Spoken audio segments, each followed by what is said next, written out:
Hello everyone and welcome to the next game again on my channel. This is the third stream today. Nottingham Forest versus Sunderland in the Premier League. But here we are. Welcome everyone to another awesome stream. 3 games on the trot and 3 streams on the trot. And there is another stream just coming after this one, and it will be against Tottenham versus Wolves. Anyway, let's just get this stream up and running. This is going to be an awesome game. Welcome to the Premier League again, and welcome to Robotic Maniac. And here we go. So who will be playing today? It will be Nottingham Forest versus Sunderland. Let's see who will win.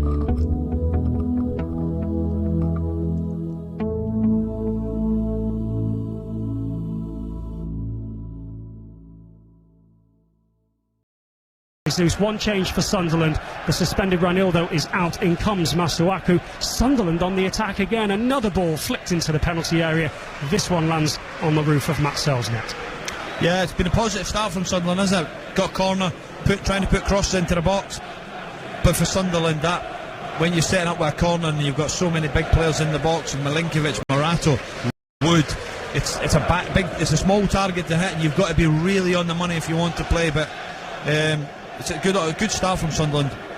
The Serbian skipper Milinkovic knocks a ball forward up towards Wood, who couldn't control it, and now it's with Omar Alderete at the back for Sunderland. Signed in the summer, one of 13 new signings. He was at Getafe in Spain last year. Smuggled through the lines now for Siddiqui into Lefebvre. And back to Alderete again. All of this directly in front of where Ange Postecoglou stands, arms folded a couple of yards inside of Nottingham Forest territory. And ball will run out for a Forest throw-in. What do you think Postecoglou will want to see from his team in the early stages? Just watching Chris Wood there, and the trigger for them is Alderete. They don't want McKeel getting on the ball, so what he's trying to do is just block and lock Alderete to this side of the pitch, so where that's their trigger to then go and press the ball, because what they're not trying to get them back out the other side. So that's something that Forest look like they've worked on. I've watched Alderete a couple of times this year, Sunderland, and he likes to come into midfield, and when he gets into that area of the middle of the pitch, he starts to panic, and that's where Sunderland will be, Forest will be looking at. He tries to play some straight passes, they can nick it, and then they can counter-attack quickly. 4 minutes gone here, still 0-0 at the City Ground. That was the voice of the former Scotland international Charlie Adam on BBC Radio 5 Sports Extra.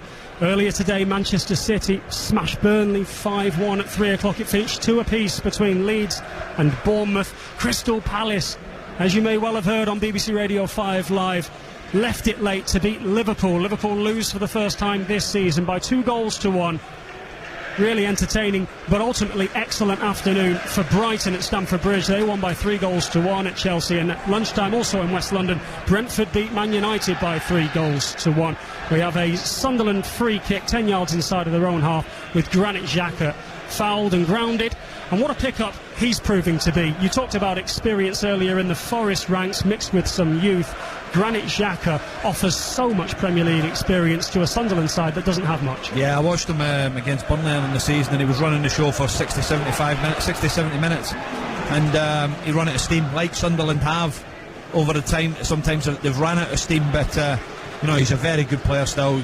Controls the tempo, gets on the ball, good experiences, and he's got Premier League knowledge and understanding for this young group. Can you imagine for Chris Rigg playing in his first couple of games for Sunderland, playing alongside somebody like Granit Xhaka? So much he can learn from that. Such potential as well in still 18-year-old Chris Rigg. His manager said he handled being the man that was substituted once there was that sending off against Aston Villa a week ago really well as any 18-year-old who wants to play every minute can handle. Speaking of promising youngsters, here's Elliot Anderson for Forest on the right wing. 5 yards outside of the penalty area, he turns back up the touchline as Forest kick from left to right in red and white. Anderson with Dominguez making his first start of the season, first appearance of the season, having injured his knee towards the end of last year. They have Matt Sells in goal, dressed in all yellow, and Forest working out to Ndoye on the left wing. Closed down by Trey Hume, stutter steps, looks for an opening and rolls it back in the direction of Zinchenko, who immediately returns it to Ndoye. Cuts in, right-footed ball to the penalty spot, shoveled clear by Noah Siddiqui, and Forest have it again through Morato. Yeah, good play from Forest, just trying to get Ndoye 1v1 with Hume on that wide area. But again, can they rotate? Can they get the ball in the box? Because they've got somebody like Wood, who's a brilliant target for them in there. They're doubling up on him as well, aren't they? They're putting the two big centre halves, Alderete and Mukiele, on Chris Wood. Every time that Forest get the ball into a crossing position, either down that left or right, they're immediately, as they do now, doubling up and making life difficult for the Kiwi. No matter how good he was, no matter how high he could jump, though, he wasn't going to get on the end of that ball. Long and rather poor, and behind for a Sunderland goal kick with 7 minutes gone. For me, that's Chris Wood again, attracting two players. So again, there has to be space between a fullback and a centre-back. So who's willing to run beyond? Is it going to be McAtee? Is it going to be Anderson? Is it going to be Ndoye or Bakwa on the opposite side if it's Ndoye with the ball? So you've got to force yourself, you've got to be selfish for the team, because ultimately two centre-backs are going to mark Wood.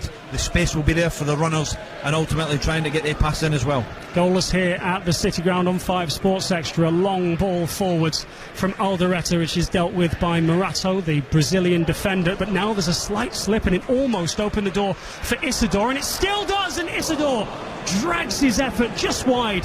Forest couldn't get hold of it, the old proverbial hot potato, and it fell to Wilson Isidore, who's been in such fine goal-scoring form, and on the swivel he drags his right-footed shot just wide. Yeah, poor play from Morato. He's all over the place, just can't get real first contacts here, tries to dribble, Dominguez gets caught, and Isidore swivels and he goes through the legs, and Milinkovic just wide of the post. But it's a brilliant opportunity for Sunderland. Well, that's a really neat turn from James McAtee, who leaves Noah Siddiqui for dead, and Siddiqui puts both hands over McAtee's shoulders. He tries to slow him down. The referee this afternoon, Tony Harrington, blows his whistle, goes to his notebook, and Noah Siddiqui gets the first yellow card of this afternoon. He's really impressed, Siddiqui. Even though McAtee left him there trailing in his wake, he has had an excellent start to the season. Yeah, no, he's good, but these are the things away from home. 9 minutes, you put pressure on your team, you put pressure on yourself. But it's brilliant play from McAtee. He gets on the half turn, runs by him, but again, he can't afford the second booking. He needs to calm down and organise to get his cell regrouped, because you don't want your team going down to 10 men. Ndoye down the left wing, Cruyff turns, chops back into the penalty area and beats his man, goes down in the penalty box. Some appeals for a penalty from the fans, but not from any of the players. The referee shakes his head, and play continues with Morato for Forest up near the halfway line. If you're wondering how England are getting on, the World Cup final against Canada, now leading by 33 points to 13. You can hear that on BBC Radio 5 Live, and they are edging closer to the World Cup trophy. Here's McAtee for Forest down the right, back for Bakwa, left-footed ball towards the back post. Ndoye stretches his neck muscles for it, but can't quite keep it in. It goes behind for a Sunderland goal kick. 0-0, 10 gone. Yeah, good play from Bakwa again, getting out his feet and delivering. As a striker, Chris Wood, he's like, sometimes he'll be waiting, but Bakwa just gets out his feet and delivers, and it's his mate on the opposite side, Ndoye, getting in at that back post. And that's what you tell your strikers and your wide players. When your opposite winger getting the back post there, an opportunity. So it was a good, decent enough ball, but he just went underneath the ball, Ndoye. Great composure from Nordi Mukiele, who steps away from the pressing Ndoye a moment ago, though Sunderland have squandered any advantage that they might have earned by getting in behind the first wave of the press by blazing a long ball forwards and behind for a goal kick. And just gone mental here at Ndoye, jumping to Trey Hume when he didn't need to, and he opening up the space there. So again, that's what Andrew's telling him. Forest are just coming straight back to the halfway line, not even interested in what's going on at the top end of the pitch, and leaving Chris Wood up there on their own with the two centre backs to try and build, and then when they're going to engage in the middle of the pitch to then get a trigger to go and press. But Ndoye takes his sell at the game, and Andrews was not happy there. Postecoglou said in his programme notes that they're nowhere near the finished article yet, which is understandable. He's not really even been in the door for 3 whole weeks yet. Of course, Nuno Espirito Santo was sacked. He has now rocked up in East London and been appointed West Ham United manager today. Been a busy day in East London with the sacking of Potter and the appointment of Espirito Santo. Be interesting to see how the Portuguese gets on there. Yeah, it's difficult as a British coach myself, and British managers or English managers, you want to see them do well in the English game in terms of in the Premier League, because it gives everybody else an opportunity to really grab something. And it's tough for Graham. It's been a tough job, and that's the last couple of jobs he's been. It was tough going to Chelsea and then obviously going to West Ham. So he'll have to pick himself up. I hear a lot of good things about Graham Potter as a coach and as a tactician, and hopefully he's back in the game soon, because us young British coaches looking up to these managers, it gives us hope that one day that we can be coaching in the Premier League, because we need as many British coaches in the top level as we can. His only really good day this season was here at the City Ground in Forest. Last Premier League outing at home, a 3-0 win for West Ham, which spelled the end of Espirito Santo's time, albeit a protracted end, because the international break then came and there was a bit of a delay between full-time then and the decision being made a few days later. There's Nico Dominguez, an extra option that Espirito Santo didn't have earlier this season that Postecoglou does. Bright orange boots tucked in off of the left wing, and Forest have it under full control as they roll it from left to right out to Nico Williams and back into the middle of defence once more for Nikola Milenkovic. Just to give you an idea of what exactly is going on this evening on BBC Radio 5 Live, the conclusion of the Women's Rugby World Cup final is on 5 Live, and then live commentary of day 2 from the Ryder Cup at Bethpage will continue until the very last ball is hit in the 4 balls, and aren't Team Europe going well. Here's Nico Williams on the right, rolls it back up the line for Anderson, and now to Morato. Morato is not called Morato at all, that is the town that he's from, and that's the name he took as a teenager. Nice little flick down the right from Bakwa to McAtee, who just about keeps it in, and it's then hooked away by Alderete as far as Milenkovic. I say nice little flick, nice on the eye. Was it actually necessary? Because it wasn't actually a good ball. No, actually no, you can actually just slide McAtee in the same way, just with his left foot, but he tried to do like a Rabona type thing. But again, Forest now starting to control the game. Sunderland in a 4-4-2 shape, looking to press from that, but again, when they press, the space is in behind the two sixes, because Jacques is now trying to jump from his space and his slot. So it's really important that McAtee and Zinchenko as well, now as a fullback, is now playing as like an 8 and in a pocket. So that's where the space is. They've got the 3-2 build up, so any rollout for Sunderland Forest, between Anderson and Dominguez, that will really, really hurt in terms of getting Forest control of the game and getting them further up the pitch. Played 14 minutes at the City Ground, still 0-0 here on BBC Radio 5 Sports Extra. That was Charlie Adam that you heard just there. Pleased to be with you throughout the evening. Tomorrow back on Sports Extra you'll find rugby, you'll find the WSL, and at 4 o'clock you will also find Newcastle against Arsenal in the Premier League. That a 4:30 kickoff. Forest take a quick throw in on the halfway line for Wood. Wood straight down that left touchline for Ndoye, pushes it past his man and then goes down. He wanted a free kick and more, but the referee says that you dived and Trey Hume actually got away with it, I think, because you'd see a lot of referees give those. I thought it was actually a foul. I think it's a brilliant turn of pace from Ndoye there. And no, he's not giving that one either. He's letting a couple go now, the referee, but I thought it was a foul. It was a lovely bit of speed from Ndoye to go past Hume, and he puts his arm out, but possibly from where we are, maybe not enough contact, but that'll be something that Hume has to be wary of, that Ndoye's got a bit of speed that he can run him. Sunderland being hurried into errors. Forest immediately on the ball again with McAtee 20 yards inside of opposition territory. Now on the right wing from Nico Williams, Bakwa, also bright orange boots. Almost half of the Forest team are wearing those luminous marker tip colour orange boots that clash with their red and white kit. Sponsorship of Puma, probably. Yeah, you're probably right. Here is Morato. 10 yards inside the Sunderland half. Back to Ndoye again. Nice touch out of his feet. Turns it round the corner. Chris Wood chases it to the byline. Hits it first time. It's blocked by Mukiele. Gets a little bit lucky that it doesn't go behind for a corner kick, and then smashes it away down the right wing. It is all Nottingham Forest, though, with 16 minutes on the clock. Yeah, good patient play now from Forest. Again, when you've got ball controllers in there, and Anderson and Dominguez, he can dominate the game really well. Comfortable. Zinchenko now looking to get that build up, and even now he's so clever as a footballer. He's learned from Arteta, he's learned from Pep, and there's sort of similar moves and traits here. Nico Williams, first time, fires a cross into the shin pads of Enzo Lefebvre, and that'll be Forest's first corner kick of this first half. Ange Postecoglou made 5 changes for this game, so there's remarkable strength in depth on his substitutes bench now. The likes of Hudson-Odoi, Gibbs-White, Kalimuendo and Igor Jesus all over there.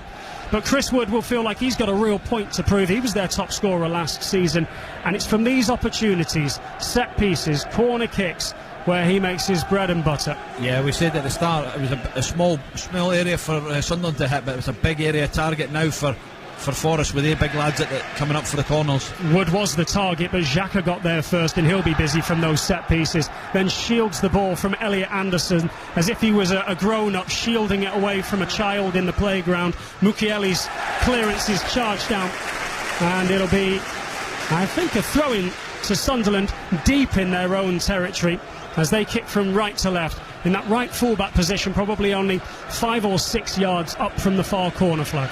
Yeah, good energy from Dominguez to go and close down the centre back there to get a throw in, and deep in that Sunderland half, but an opportunity to lock them in now to get some territory. England have won the Women's Rugby World Cup final. They've beaten Canada by 33 points to 13. That's live for you on BBC Radio 5 Live at the conclusion of the ceremony there, where England will receive the World Cup trophy. We'll switch across to Bethpage in New York, where Europe are leading handsomely in the Ryder Cup against the United States by 8.5 points to 3.5. Another brilliant session in the foursomes this morning. The whole thing you can listen to this evening on BBC Radio 5 Live. Forest have it through Ndoye. Ndoye picks the wrong pass though, and Sunderland have it back again. And you can always count on Ange Postecoglou to be expressive in this technical area, and he wasn't particularly happy with Ndoye there, not for the first time this evening. No, he does really well at Ndoye, but again, simple pass given to McAtee, and all of a sudden they're driving at the back, Sunderland's backline, but he tried to reverse a pass back into Chris Wood, but there was no need for that. But he's one of these players that would probably be frustrating, but again, he's a positive if you've got him in your team. There's lovely football from Talby down the right touchline as he then stands the ball up towards the far post. Good recovering play from Lefebvre to try and keep a hold of it, and struggled to do so, and Forest ultimately come up with it on the edge of their own penalty area. Delane Backwell wins a throwing from Lefebvre, who joined in the January of last season, and at the time when he joined from Roma it looked like, my goodness, what a signing that is, but potentially what a gamble that might be as well. It was a loan with an agreement, an obligation to buy, but he's proved to be a really impressive pickup. And though Sunderland stumbled towards the end of the regular season, if you will, in the Championship, my goodness did they re-find their form in the playoffs, unseating Coventry City and Sheffield United on their way to a Premier League return. Yeah, it's unbelievable again for Frank, really. I think it's disappointing because he started and finished the season really well, and then that moment again for them was disappointing. But again, we're seeing how good Frank Lampard is. He's got Coventry there flying near the top of the league of the Championship, and another good win today against Birmingham. So no, it was disappointing. But talk about Lefebvre there getting an obligation to buy. You're delighted to pay 20 million for somebody if you're going to get promoted, and being able to go and spend 160 million this summer. But it looks like they've spent well so far this season, and they have to try and keep that energy and that enthusiasm and that quality that they've shown in the first part of the season. Nico Williams, who cost around £20 million way back when Forest first got promoted from Liverpool at the time, wins his side a throw-in, smacking it off of the head of Artem Masuaku, who's the one change for Regis Lebris this evening in Nottingham. Back to Milenkovic, and now to Morato. He has Sells as an option, and Noah Siddiqui beckons all of his teammates to come forwards as Forest steer the play back in the direction of their Belgian goalkeeper, who of course won the Golden Glove, or at least half of the Golden Glove last season, shared with Arsenal's David Raya in the Premier League. His first season in English football since a slightly unlucky time with Newcastle several years ago. Now, Zinchenko, you talk about the experience, we'll come back to that, because what a wonderful ball that is from the Ukrainian. Picks out Ndoye, manages to keep it in near the byline, wins his side a second corner kick. And that's the sort of stuff I was about to, as the kids say, give Zinchenko his flowers, because he does offer such cultured experience play. He's a very good footballer, isn't he? He can play a number of positions. He rolls in from that full-back position, but when he gets in the half-turn, you've got Ndoye that's willing to run and stretch the game, and you know, he took Hume short and then run him in behind. Again, the ball just couldn't come down for him to get that, but they got a good opportunity to put the ball in the box for a corner. Very, very busy looking 6-yard box indeed. 22 minutes on the clock, still waiting for a breakthrough as the ball is flicked up into the air, headed away before it could reach Chris Wood.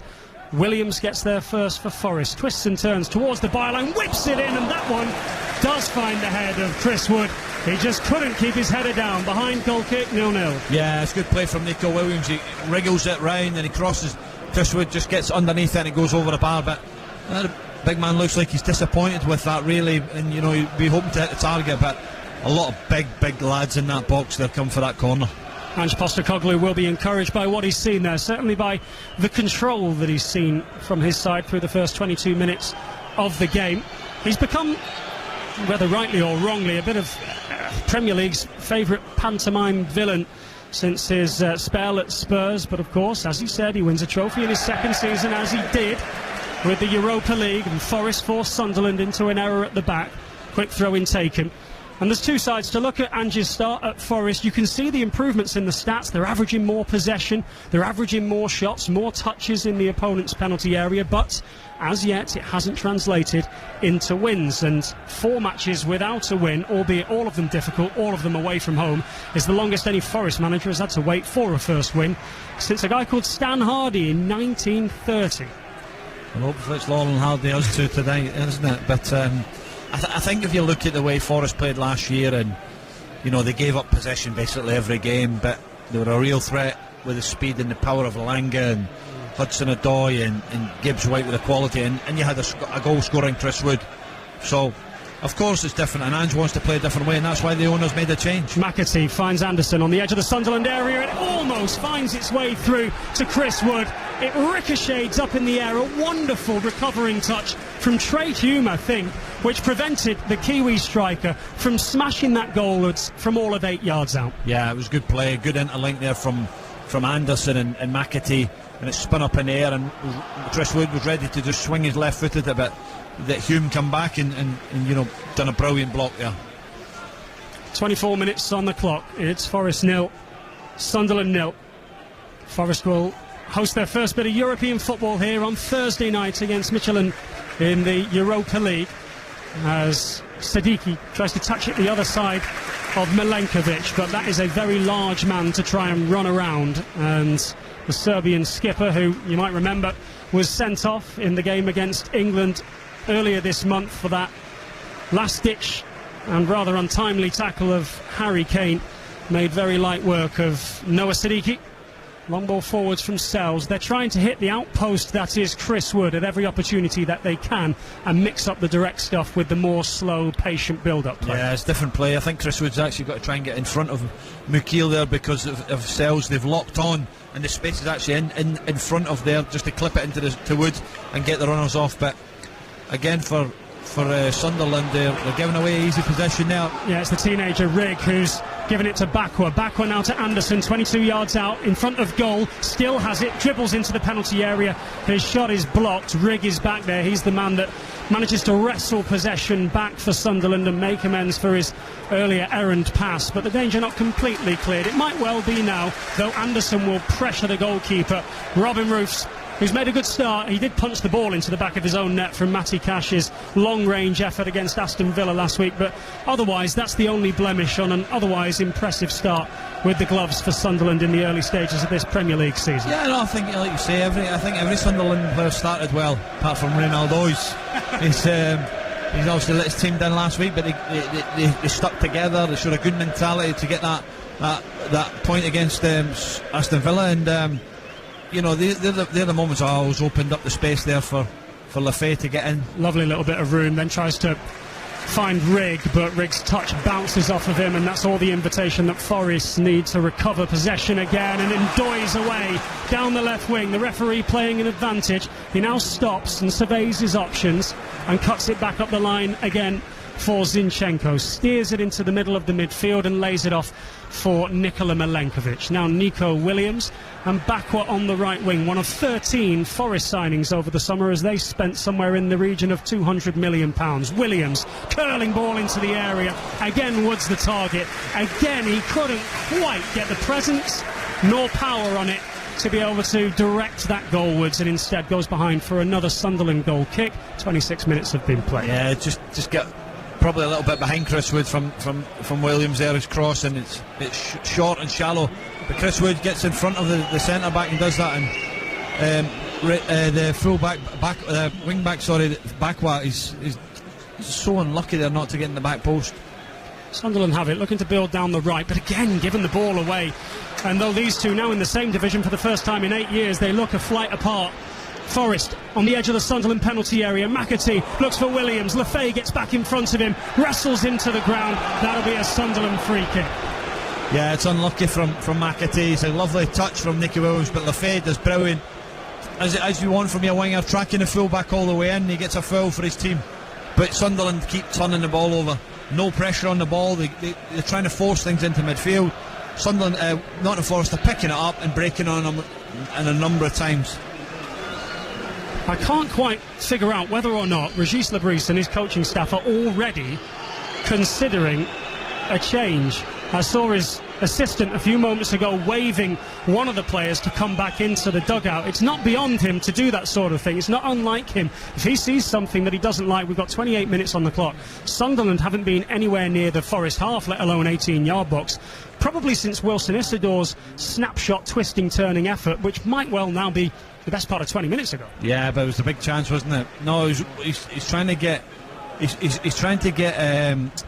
Talby to come inside and allow the fullback to get higher and wider. Well, they are now near the Forest penalty area. Lafay has it, straight ball into the feet of Isidore, out to Siddiqui. Bright orange boots, fakes the cross, then turns to the byline, left-footed, cross to the back post, is kept alive. Rigg will challenge for it. Forest win it, and Doy now battling with Xhaka. I know I like in that one there, and it's the guy wearing the blue of Sunderland. And indeed, he's the one that wins the mini-duel, and they have a free kick in a decent position. It's probably too far out to have a go at goal, but maybe 7 or 8 yards to the right of centre, and the best part of 10 or so outside of the penalty box. Yeah, it gives Lafay an opportunity to go and put it into an area where it can hurt Nottingham Forest. We're interested to see where this line is, because as we know, Ange's line normally at Tottenham's very high and he allows plenty of space in here, but they're just a couple of yards inside that 18-yard box. It's never dull when Ange Postecoglou is at any football match. He stands, strokes his chin on the edge of his technical area, arms folded, dressed all in black with those pundit pumps that you see, black shoes with white soles. Régis Lebris stood the other side of the halfway line. The line is just a yard inside of the penalty area, and here is the right-footed ball inviting into the 6-yard box. Sunderland are saying that one of their players was wrestled to the ground. The referee, Tony Harrington's not interested at the moment, and it'll be a Forest throw-in about 10 yards up the touchline on the far side of the ground, the left full-back position for Alexander Zinchenko. He's having a little think from the VAR official here. There might be a bit of contact from Milenkovic on the way in. We're just seeing a replay now, aren't we? I think even if they start to look at that, it looks like Hume's offside before anything happens, and there is a little bit of contact, not between the two of them. Not there. Enough. And Hume's offside anyway, I think so. Play will continue. No need for a VAR check. We know how much Postecoglou hates VAR with every fibre of him, and he turned away there, still in disgust. You could see it from here at the back of the Peter Taylor stand. He was disgusted that there was even a need for a pause in the game. That's a nice break from Forest. McAtee in the number 10 position as he breaks into Sunderland territory. He finds Nico Williams on the right. That's not a particularly good challenge from Artur Masuaku. And the referee will reach for his pocket for a second time this evening. A second Sunderland player to go into the book, and both of them play on the Sunderland left, so you would think Forest will look at that now and really try to exploit it. Yeah, it's good play from McAtee on the half turn there, getting sliding. Nico Williams takes a lovely first touch past Mizuaki, and he fouls him. He's a winger playing fullback, and that's what you're going to get when you have that. It's not good, is it? It's just blocked him, and yeah, it's a yellow card. That's something out of my top drawer, and it's not a draw that you need to be looking in. We have a free kick then for Forest. I think you've got the wrong person sat beside you then talking about tackling. About 16 yards up from the byline, 3 or 4 yards in from the near touchline. Dylan backward, left-footed ball, it curls and is ultimately too close to the goalkeeper. A very comfortable claim for the Dutchman Robin Roofs. Yeah, it's too high and too floaty. If it had a wee bit more pace and it was delivered with a little bit more intent, then you might have got a runner across the front. But again, that's the target. This left-hand side of Sunderland, both on yellow cards. Can we attack? Can we make them make mistakes and get him? What do you call him? Bakwa and Doy 1v1 in the wide areas. Really be quality and also direct at the fullbacks. Former Liverpool and Stoke man Charlie Adam with us this evening on 5 Sports Extra at the City Ground. Quite a warm City Ground evening here, tucked away at the back of the old main stand. Discussions around this part of the world continue as to whether or not they're ever going to give this place a makeover or perhaps move altogether. I think a makeover is the preferred option of the Greek owner, Evangelos Marinakis. So as I look down in front of me, I can just see the top of his head, sat in almost like a throne-like chair, huge TV in front of him, gesticulating towards the assistant referee, saying that he felt that should have been a Forest throw-in. Instead, it's a throw-in to the visitors. Sunderland. Some size of telly, isn't it? It's like a cinema screen. It really is. I don't know how... the TV's so big, he probably has to look like he's watching a tennis match when it rotates and the ball goes from left to right. Sunderland have it down the left with Siddiqui. Nico Williams almost slips. 1-2 round the corner from Masuaki. Back to Siddiqui again. Low left-footed cross is knocked clear, and it'll be a Sunderland throw-in again. Enzo Lefebvre comes across and won't take, but will give the ball to the man who's just got into the referee's notebook, Artem Masuaku. What you will say about the owner is he's put a hell of a lot of money, hasn't he? Oof. And he's got them to Nottingham Forest again. What a night it's going to be, that European game against Midtjylland here on Thursday. In Thursday night. Well, it's going to be special. Bring back so many memories for the older generations of Nottingham Forest fans, but also for the young generations that, this is a big football club that's won European trophies, and let's say this owner and this manager want to bring success to Nottingham Forest. Siddiqui for Sunderland on the left wing.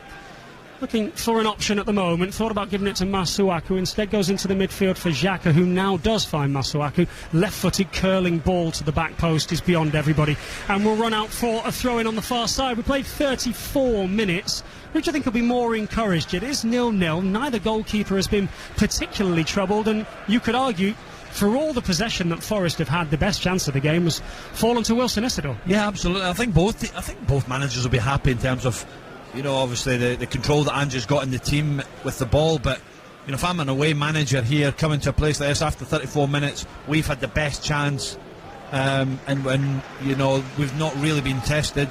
I think it's Sunderland are happy and content, but they have to be wary of situations where centre back now stepping in, trying to play straight passes and getting done on a counter attack and giving the ball away just as he has. Or just a moment of miscontrol from Masuaku, who signed in the summer from Besiktas, signed a 2-year deal, formerly of West Ham. Played well over 100 times in East London. As Matt Sells picks it up for Forest, dressed all in yellow. Weird stat that I saw when I was looking up this game: Sunderland yet to score or concede a goal in the first half through their first 5 Premier League matches. And as things stands, with 10 minutes to go at the end of the first half, that is a stat that still stands. So perhaps we shouldn't be too surprised that it is in fact goalless. Wonderful ball from the keeper Roofs, who splits the Forest midfield in half, and Siddiqui has ran with it 40 yards and will hit it straight into the heel of Nikola Milenkovic. It spins out for a throw.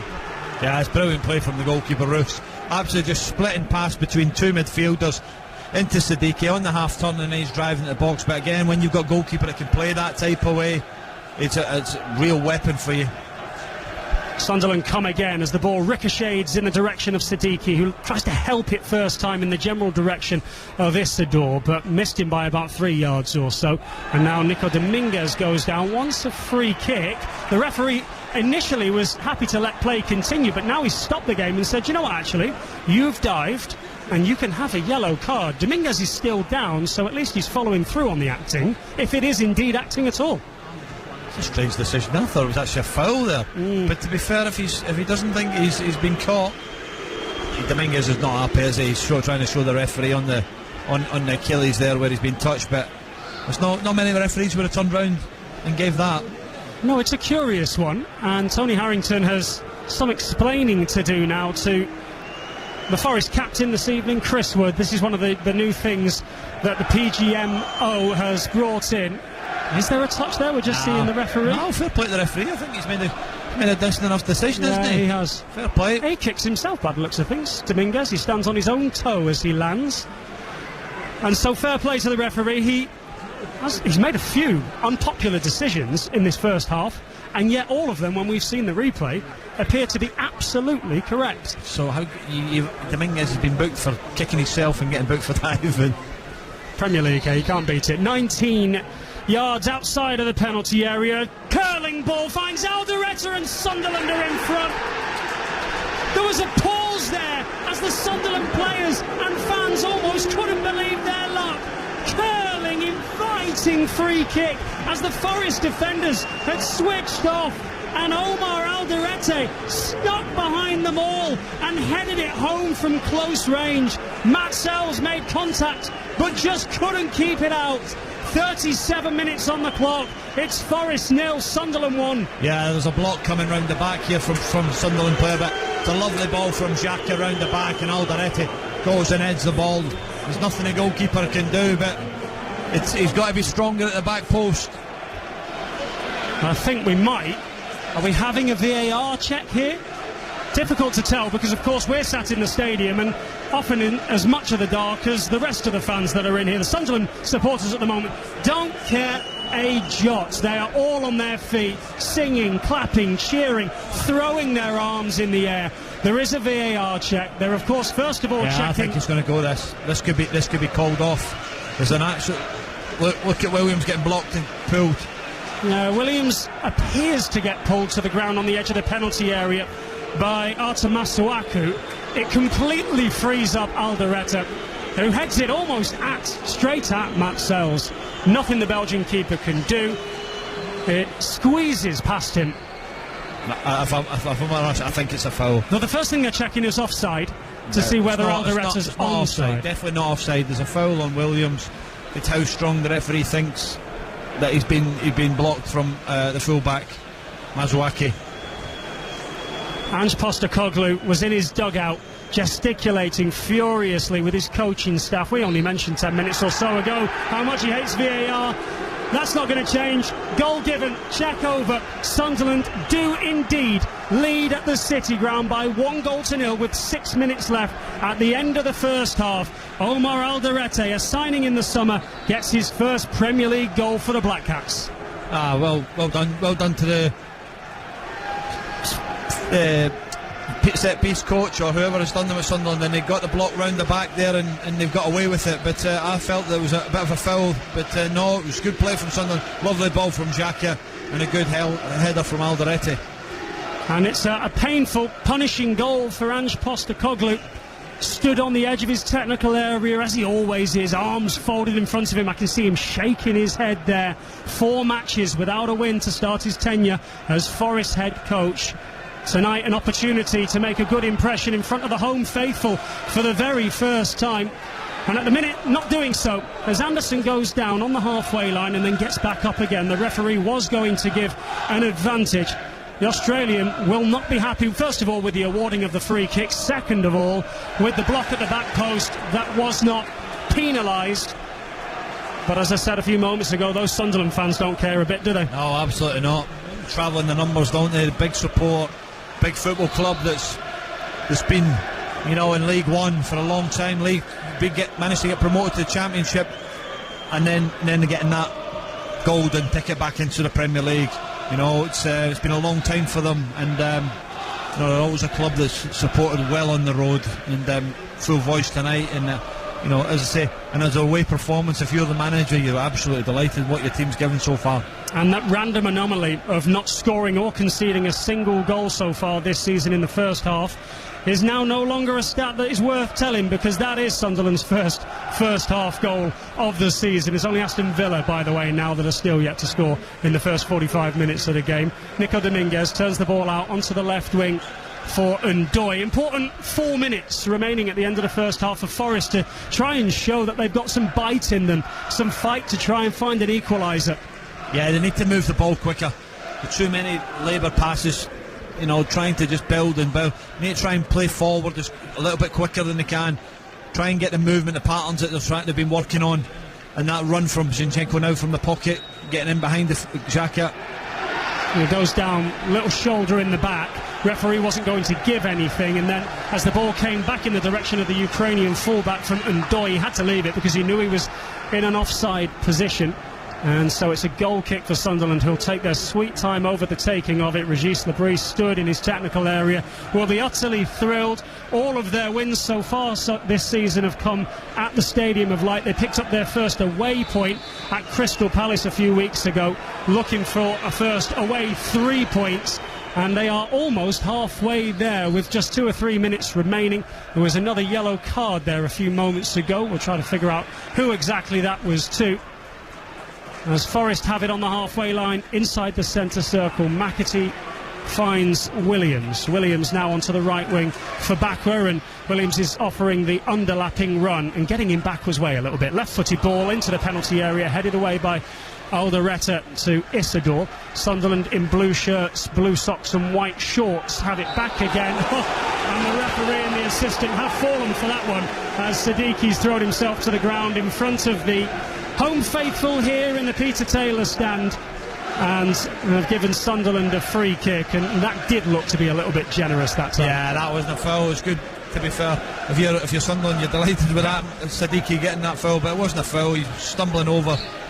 But again, for Sunderland, good organisation, good shape, and now they've been able to get through that period after scoring a goal, because you're always that little bit vulnerable after you score a goal. All the boos that you can hear, all the cheers are because Alderete's taking his time over the free kick. Now he does, long ball forwards up to Isidore, but never got anywhere near him, and runs all the way through instead to Matt Sells. 43 minutes on the clock. Forest 0, Sunderland 1. Alderete with the goal. It was checked by VAR for offside and a potential block in the build-up to it, but given, and Sunderland lead and have the ball. Very shortly indeed on 5 Live we'll be switching our attention from the Women's Rugby World Cup final, where England were triumphant against Canada, to the Ryder Cup at Bethpage. The evening's 4-ball session just getting underway there on the East Coast. You'll be able to hear all of that until the very last putt is sunk this evening at Bethpage with our amazing team on 5 Live. Nico Williams, 10 yards inside of the Sunderland half as Forest look to push for an equaliser in the final minute of the first 45. Back to McAtee. They've got so many options, Forest, on the bench, who they may well turn to at half-time. You wouldn't rule it out. Try and add a bit more teeth and bite to their attack, a bit more dynamism. They certainly have that in the likes of Morgan Gibbs-White and Jesus. Dylan Bakwa is calling for more noise from the Forest fans. They didn't exactly respond to him there. Milenkovic. So Williams on the right wing, 10 yards up the touchline from the corner flag away to our right, as Forest kick from left to right towards the Bridgeford stand in the first half. All eyes will turn to the fourth official in a moment, who's already got his illuminated board to find out how long will be added on, probably 2 or 3 minutes because of the VAR check. And now it's from Morato just inside of the Forest half. Ball out to the left wing for Dan and Ndoye, as the fourth official tells us that there will in fact be 2 minutes added on. McAtee back to Zinchenko, 15 yards outside of the Sunderland penalty area. Darkness starting to descend on this part of the East Midlands on a grey but warm evening. Dominguez now to the brilliant Elliot Anderson. Not so brilliant on that occasion. He balloons his right-footed cross up in the air. You talked about the commentator's curse earlier on. I've just done it now. As Dylan Bakwa tries to stop Talby's one-man counter-attack. Just about does so. Forest have it back. As I say that, Chris Rigg wins possession, and then he loses out. Ball into the Sunderland penalty area is flicked away. Nico Williams and Enzela Faye tussle with one another, and Sunderland come up with it. 2 minutes added on, we've played nearly a minute of that. Ball given away to Anderson on the edge of the Sunderland penalty area, still going towards the byline, cuts it into the 6-yard box, straight into the gloves of the goalkeeper. I don't understand what the fullback Marzwaki is doing. You're 2 minutes to go and he's trying to dribble out and play a pass inside, slide it down the side, get your team up the pitch and get the game into half time. But great defence, low block, 4-4-2, dealing with crosses coming in box. You know that when they get to that byline they want to put crosses in the box, and the two centre backs are heading everything away. So good organisation, good shape so far. Sunderland trying to see it at the end of this half. Well, Rashid Labrie said in his pre-match press conference that they don't feel comfortable in the Premier League just yet. They certainly look it. Here's Nico Williams on the right wing, inviting ball into the penalty area, goes over the head of McAtee, but it's retrieved by Ndoye. He's jinking back and forth, hits it! It deflects just wide. Corner kick for Forest. Yeah, it's brilliant play from Ndoye. Left, right, goes, shifts it, and he just gets a deflection there off the centre back Alderete and goes wide for a corner.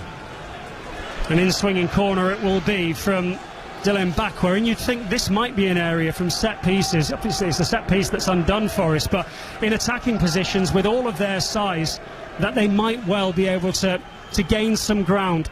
They're looking for an equaliser. 2 minutes added on, those two are up. Here comes the in-swinging corner to the back post. Chris Wood heads it over the top of the crossbar from all of 4 yards out. Yeah, he's got underneath it and he's headed it back over the bar a bit.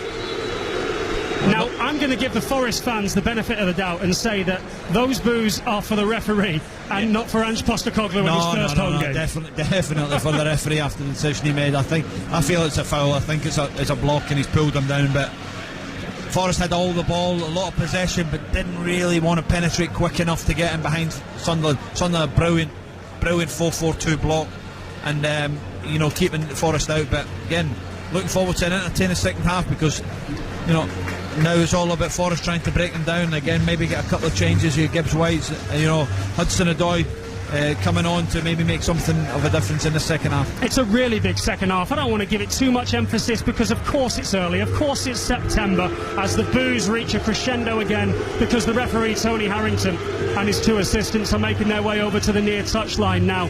But it is a big second half in the sense that Forest are 6 games without a win, their longest run for the best part of 2 years without a win. They need something in these early stages of the season with all of these new signings to show that things are going in the right direction. Yeah, of course, you want to get momentum, you want to get continuity quickly, and you want to get a rhythm.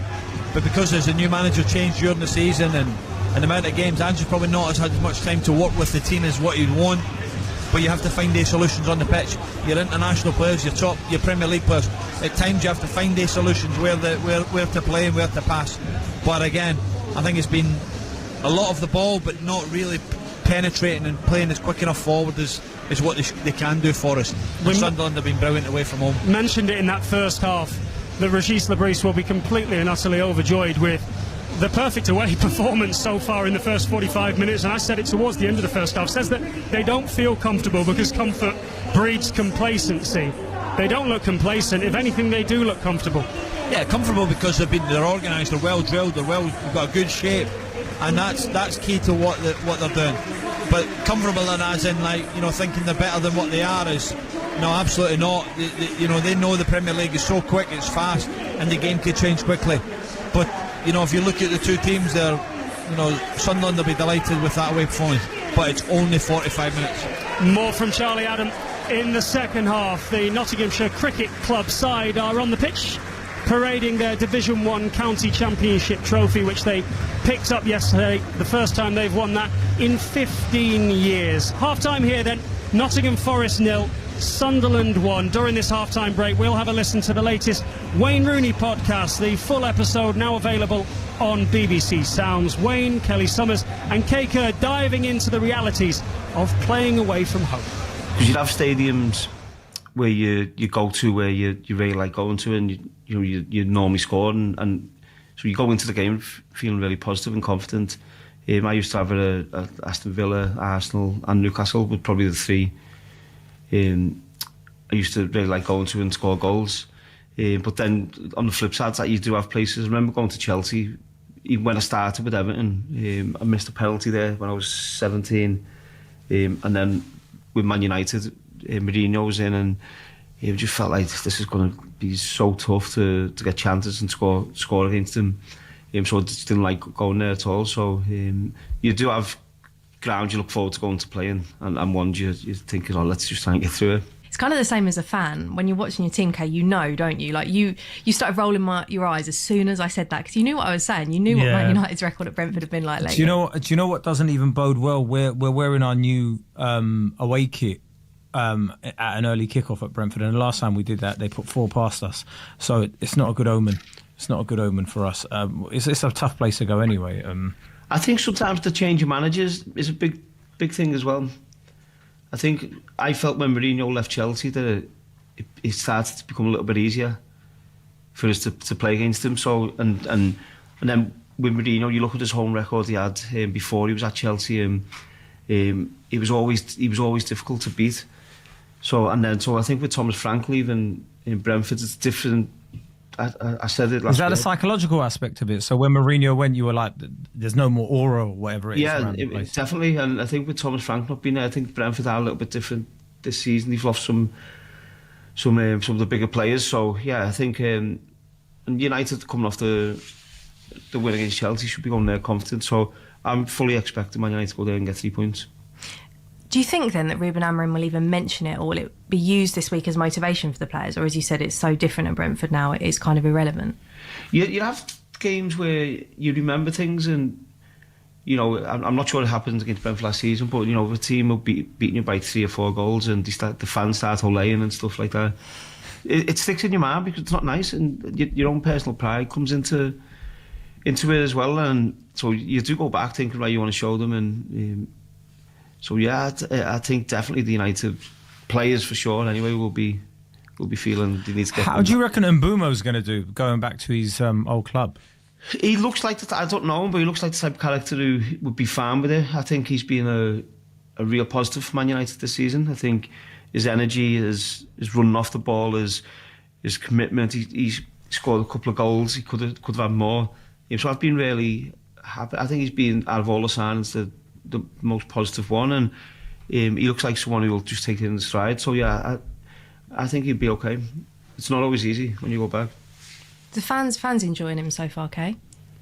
Yeah, I think he's been a real bright spark. I've been really impressed with him. He's getting into the right positions. He's doing the right sort of things, and all you ask for as a fan is somebody that tries their best and gives it their all. That's why, especially at United, fans fall in love with players. When we can see that you're trying to do everything you can to help the team win, then we fall in love with you. But I was going to ask, Wayne, what was it like the first time when you went back to Everton when you were at United? Yeah, it was horrible. Hated it. Just going out, obviously it's a ground I've been going to since I was a kid, a baby, and then to go back and walking into the stadium. I think I actually went to walk in the home dressing room. That was my next question. Yeah, I did. I went to walk in, and obviously went in the away dressing room and just warming up on the other side of the pitch, and it was mad. Yeah, and the sponsors who sponsored the game that day had to go with me because the fans, even in the warm up, were going at me, and so I come off the pitch one side to the other side, just juggling the ball, and there was sponsors who go out on the pitch just before you finish the warm up, and the Everton sponsors, and one of them was having a go at me there. So yeah, it weren't nice. I didn't enjoy it. Did you change your preparations for games at Everton?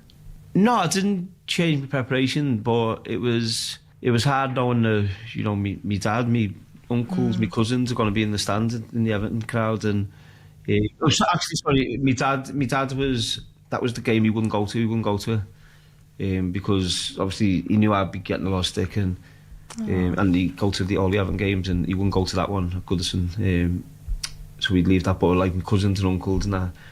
Well, remember the FA Cup semi-final? There was 2 where Alex Ferguson actually left me out the squad. FA Cup semi-final. The rest of us, there was a few of us. We had Champions League big game midweek, and there was me, Michael Carrick, and he played a lot of the young players, which I thought was crazy. And we lost on penalties. And then under Van Gaal, we played Everton in the semi-final, and we scored a 90th minute winner. Andy Marshall, and everyone celebrated. I stayed back. I didn't celebrate. I was obviously delighted we got the final, but just knew I had, family in the crowd, and you would be really upset because obviously wanted everything to get the final. So yeah, I matured a little bit then. Earlier on, I was celebrating stuff, but when you get a bit older, you start thinking a bit more. Were you angry when you were left out? Yeah, I was fuming. Did you tell the manager? Yeah, of course. FA Cup semi-final at that time, I'd never won the FA Cup, and then we lose on penalties. I was absolutely fuming. There was the League Cup final as well against Aston Villa. He left me on the bench. Again, it was when we were going deep into the Champions League games, and he obviously wanted to win that more than the League Cup, so he rested us. And I come on actually in the first half in the League Cup and scored the winner. Come on for Michael Owen, who got injured. But yeah, them games, that's what you play football for, not to be sat out and rested. Did you prioritise certain games more than others? Like if it was a Champions League game, would you rather play that over a League Cup game? I wanted to play every game, and I always think if you start the games and you can try and get 2 or 3 up, you can come off and rest the last 20 minutes or whatever. But I wanted to play every game, and obviously there was certain players who maybe a little bit older and it would catch up with them a bit more. But yeah, I wanted to play every game, and the manager knew that, and he knew as well if I was coming back from an injury or in pre-season. I used to want to play every game in pre-season. So yeah, it is difficult when you've got a player, because the manager does have to try and manage that, because it's not easy. But yeah, I wanted everyone. Wayne, bringing it back round to bogey grounds, if we're going to call them that. You mentioned Chelsea already. Were there any other grounds that you didn't like playing at? Yeah, I hated Anfield. We've mentioned that a few times. Yeah, I just hated going there. But any others? Not really. Stoke was always nasty. Blackpool, used to go to Stoke, and it was always freezing and windy, and throwing long balls into the box, and the fans were horrible. In Blackpool, someone spat in my face when I come off and sat on the bench. Someone spat in my face. Yeah, one of the Blackpool fans. Yeah, when that happened, what was your reaction? It's not nice when someone spits in your face. But yeah, no, I was fuming. I think if he was a bit closer and I could have got to him, I probably would have went and done something stupid and reacted to it, because I think it's such a disgusting thing to do. You've seen players doing it, and I think it was Suarez maybe a couple of weeks ago in the States doing it. I think it's such a disgusting thing to do. So weird, isn't it? What goes through your head? To spit on someone is not nice at all. Yeah, so yeah, I weren't happy, that's for sure. Was that the worst thing a fan ever did to you? Yeah, I'd say so. Doesn't get much worse than that. I had a few songs sung about me as well at times. Yeah, I actually liked the Streck one. I thought that was a good one. When it's a bit tongue-in-cheek and a player plays along with it, I think the fans appreciate that as well. Like I remember when I saw James Maddison, they were chanting against him, and then he sort of clapped the fans, and they sort of everyone laughed along with it. But then I always think that then the fans know that the players they've got in his head a little bit, or at least he's thinking about it. Do you know what I mean? I always think it's better when the players ignore it. It depends what it is. But I seen the Maddison one was when he was taking the corner, wasn't it? And, he put it outside the corner flag on purpose, outside the little area on purpose, and he was winding the fans up. But yeah, I think stuff like that is no harm. But I think when it goes really personal, and you're hearing singing about someone's mother or the wife or children, whatever, I think when that goes too far then. But yeah, it's, as players we have to try and just be professional and try and blank it out. I also get the feeling, Wayne, that if you went to a ground and they really sang at you, you probably thrived on it, and it just riled you up even more to play better. Yeah, you get on with it, and if you win, then you can walk off with a smirk on your face, whatever. And then so yeah, you just got to try and get through it, and when our fans, whoever, whether Everton or United or whatever, they sing to opposition players as well. So it's all fans do it. Every group of set of fans does it. Sometimes it oversteps the mark, and then you just hope then the right action is taken. That is Wayne Rooney there, talking on the Wayne Rooney podcast on BBC Radio 5 Sports Extra. Welcome back to the City Ground.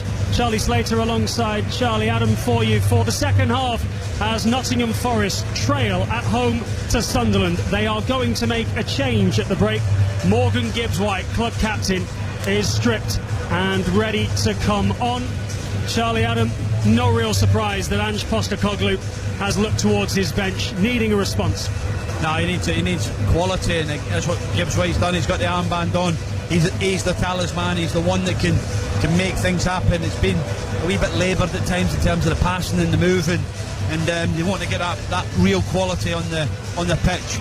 So it'll be interesting to see him go and play alongside, Elliot Anderson, or does he go with that three in midfield? Well, Nicolas Dominguez is nowhere to be seen, so perhaps the last meaningful thing that he's done in this game is be booked for simulation in the build-up to the Sunderland goal. A difficult comeback for the lad who's only just returning from a knee injury and hasn't played since May time.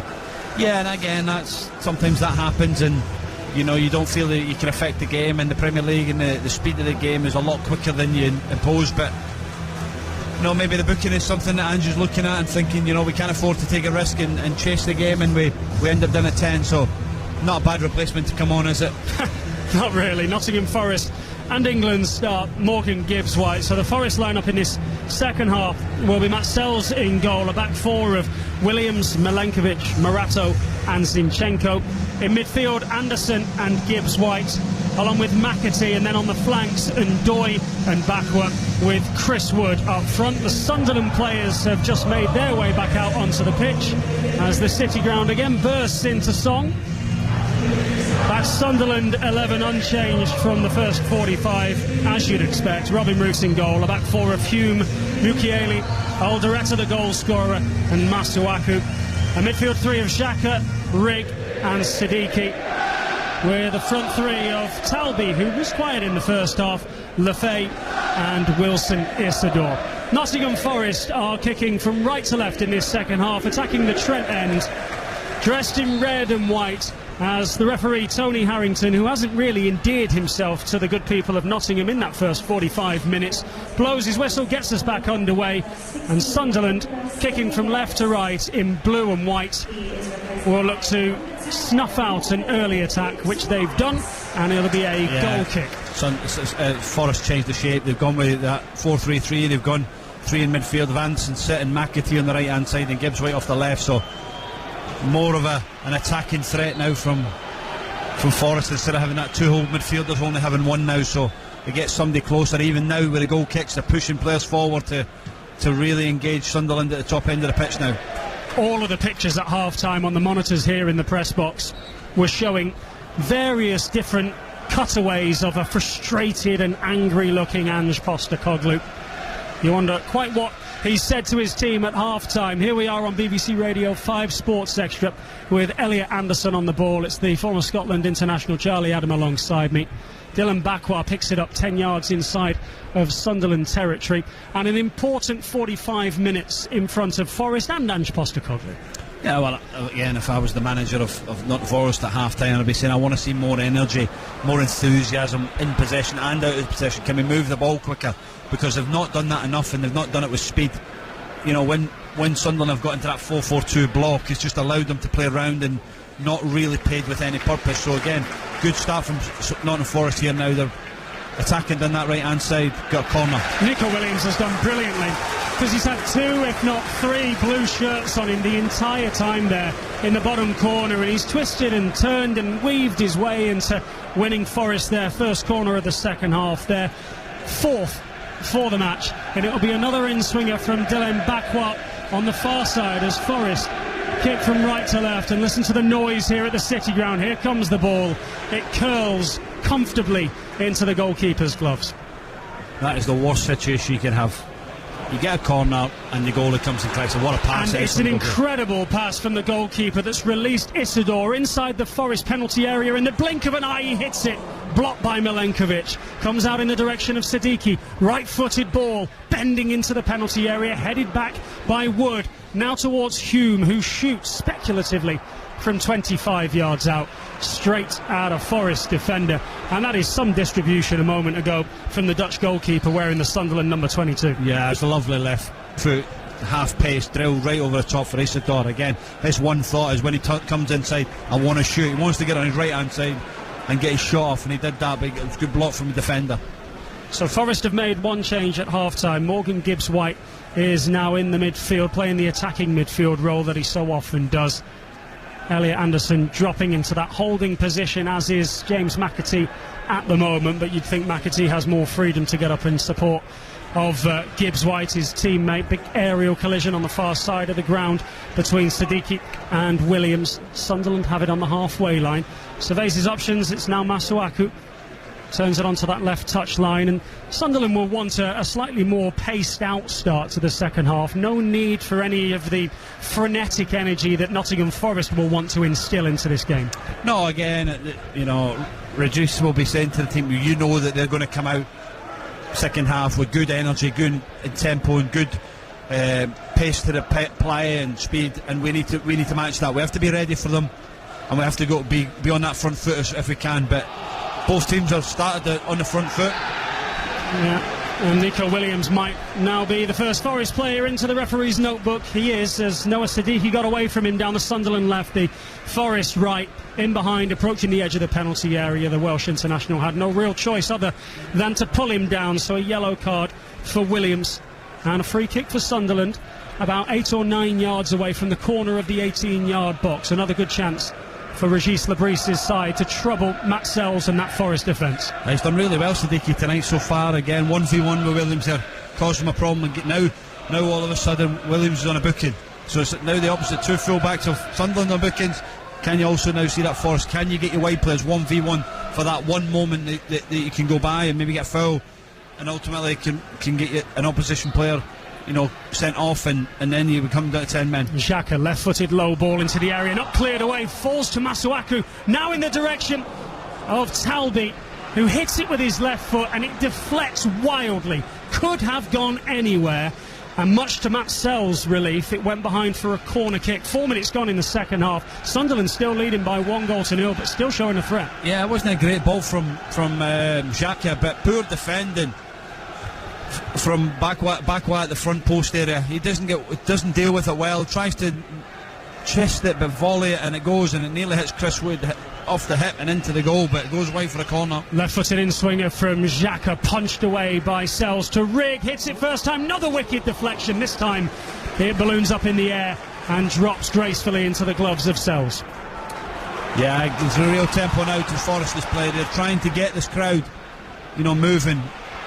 It's a great atmosphere when the going is good here in Nottingham, as McAtee, left-footed, bends one into the penalty area, stoops low to Xhaka and heads it clear, and Forest have it again with the recently booked Williams. Now backward, left-footed, cross into the 6-yard box again, finds Roof's gloves, and if you could just hear what sounded like boos there in the background, they aren't. Those are the Sunderland supporters chanting the name of Robin Roofs. Yeah, he's done really well. He's a couple of decent passes, isn't he, for a goalkeeper? One in the first half, I can remember, in his box, right into the forward. Yeah, Siddiqui when it split the midfield. Beautiful pass, and then over the top to Isidore. So a talented goalkeeper.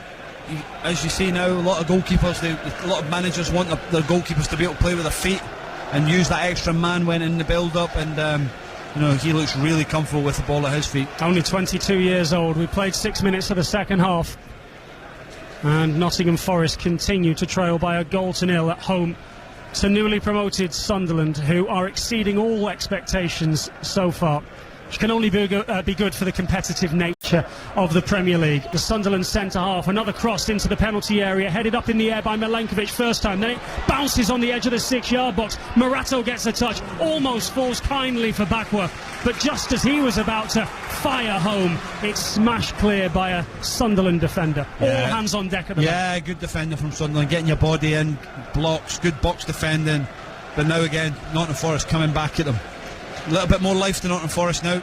66 minutes on the clock. Sunderland still leading by 1-0. That one coming 8 minutes before time in the first half. Callum Hudson-Odoi, collar up a la Eric Cantona on the left wing, right wrist bandaged, plays it back to Morgan Gibbs-White, right foot chips it to Anderson, who in turn chips it into the penalty area, headed away, headed down by Gibbs-White in the direction of Hudson-Odoi, and quickly hurried behind for yet another corner kick, which has been taken quickly. Anderson in space, edge of the area, right footed just over the top of the crossbar. Yeah, I don't mind it. Get your hand on and play. Look, he said dog's gone mad at the defence not getting out. But it's good play from Nottingham Forest. Hudson-Odoi into Shinchenko, into Anderson on the edge of the box, and he wasn't really tried to bend it in the top corner. Garcia probably could have just whipped it to the back post for the big boys to go and attack, but tried to lead by example and taking that shot on. And he's got it in his locker. I mean, he's not known for his goals, but my goodness, he's normally a cracker if he does score a goal, isn't it? Yeah, certainly. His first Forest goal was here at the City Ground against Southampton in the early stages of this year, and he ran onto that one from around 20-25 yards and buried it in the corner, giving the keeper no chance. So he has it in his locker. Of course, made his England debut earlier this month. 2 games, 2 man of the match awards. Not bad going. And I'm surprised there's a long, treacherous ball back to Roofs.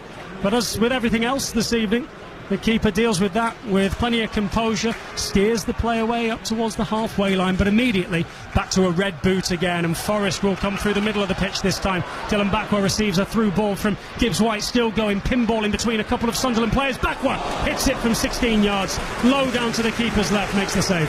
Yeah, good play from Forest, keeping that energy and that quality at the top end. Backwell cutting inside, a little bit of a ricochet, but he just didn't really get enough power behind that shot. But you could feel something coming from this Nottingham Forest team now. They're starting to get a few chances, corners, half chances. Now it's important that they don't switch off, and one long ball at the top end of the pitch does them. So they're definitely well in this game.